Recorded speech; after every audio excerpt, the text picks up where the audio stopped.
I've recently received a few private messages talking about how people feel embarrassed sharing some of the stuff that I'm putting out there because I'm talking about mental illness.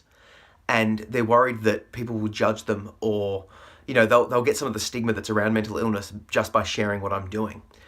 And I can definitely relate to that because, as soon as you start talking about any sort of potential quote unquote weakness, people are going to start judging you for it. But on the other side of things, unless we do start sharing and discussing and expressing ourselves, the stigma won't end. So it's sort of like we've got to find this balance between sharing enough stuff to show other people that we're there for them and that we want to help them and that sort of stuff, and removing that stigma, but also protecting ourselves.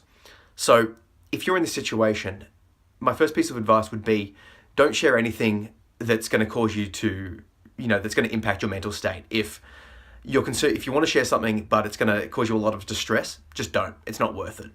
However, if you do see something that you think could help people and you're okay to share it, please do, because that sharing may cause, another one of your friends to open up and realize, oh, I'm not alone. And case in point for me, when I released my book, and my book is, fairly traumatic, and it goes into childhood trauma and mental health and that sort of stuff.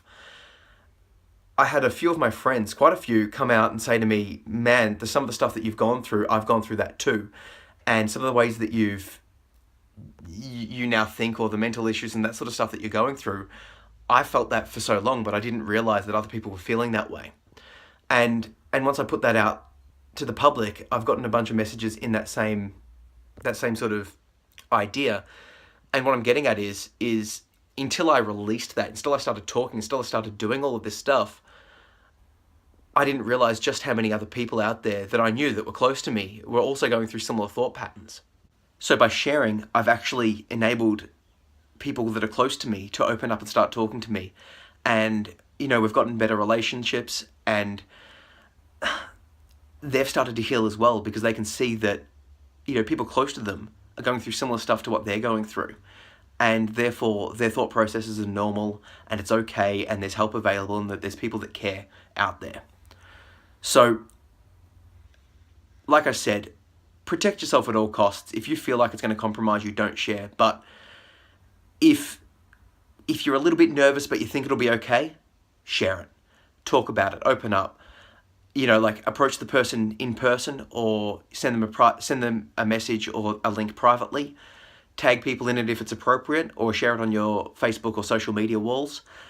And just take the time to express something that you feel comfortable expressing. And, hopefully it will help to reduce the stigma that's causing you to not feel like you don't want to share it. And even more importantly, hopefully you'll help someone that's in desperate need of help. If you're interested in learning more about my story, please check out my book, Under the Influence: Reclaiming My Childhood. It's available now on Amazon as an ebook, paperback, and audiobook. And if you want to, please check out my blog and podcast through my website at zachary-phillips.com.